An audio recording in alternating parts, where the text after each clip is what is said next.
Authorities are still investigating the motive behind the deadly shootings at Atlanta area spas Tuesday.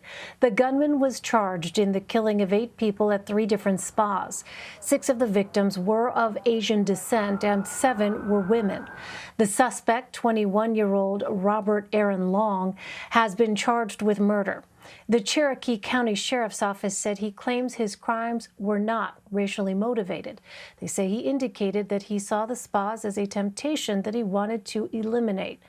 Police say Long was on his way to Florida to potentially carry out similar acts of violence when authorities found him. The deadly shootings in Georgia come as racist attacks against the Asian American and Pacific Islander community are seeing a dramatic spike.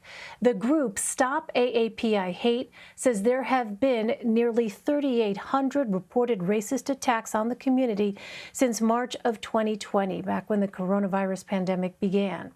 I want to bring in Diane Fujino. She is a professor of Asian American Studies and a former director of the Center for Black Studies Research at UC Santa Barbara. Professor, welcome. Thanks very much for being with us. Thank you for having me.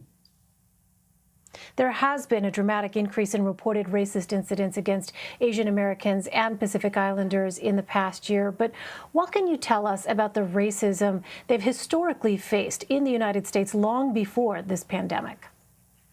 Yeah, that is very important, that this isn't something new just since the pandemic started, although that has exacerbated things greatly.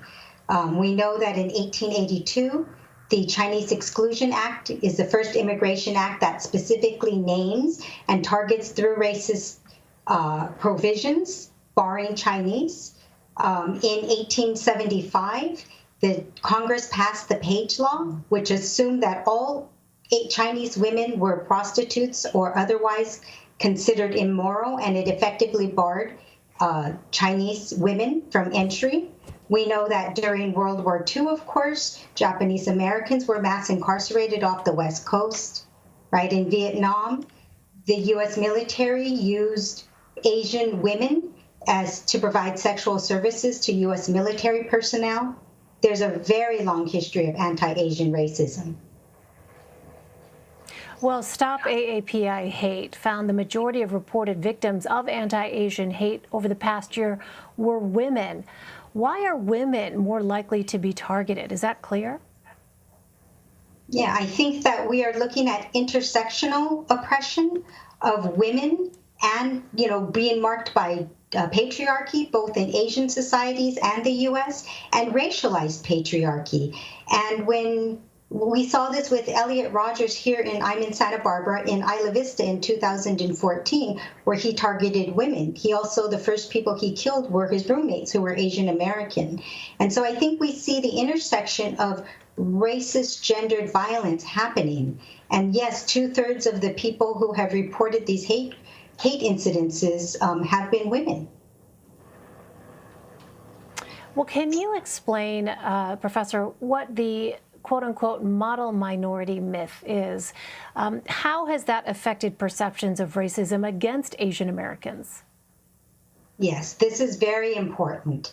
The model minority image and logic states that despite disadvantages, Asian Americans have been able to gain upward mobility in U.S. society and have been able to do so primarily because they do not engage in protest, doing so through education and just putting your nose to the grindstone.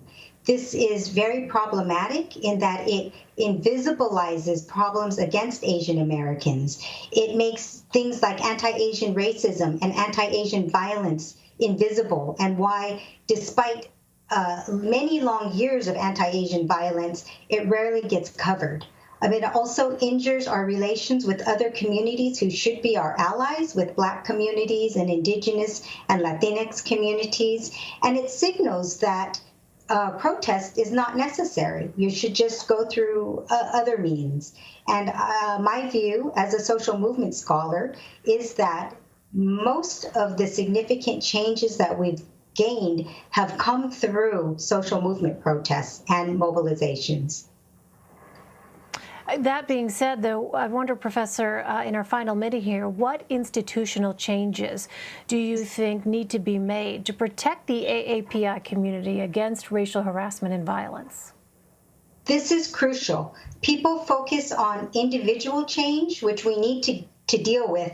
They talk about hate crimes as if it's individual attitudes, but we need to think about community infrastructure, about governments and corporations funneling investments into communities, into social movements. I ask, how can we condemn individual instances of violence when we have ongoing police violence against our communities and ongoing military violence abroad? All right. Well, there's so much more to unpack here, but this conversation certainly will continue. Professor Diane Fujino, Professor, thank you very much. Thank you.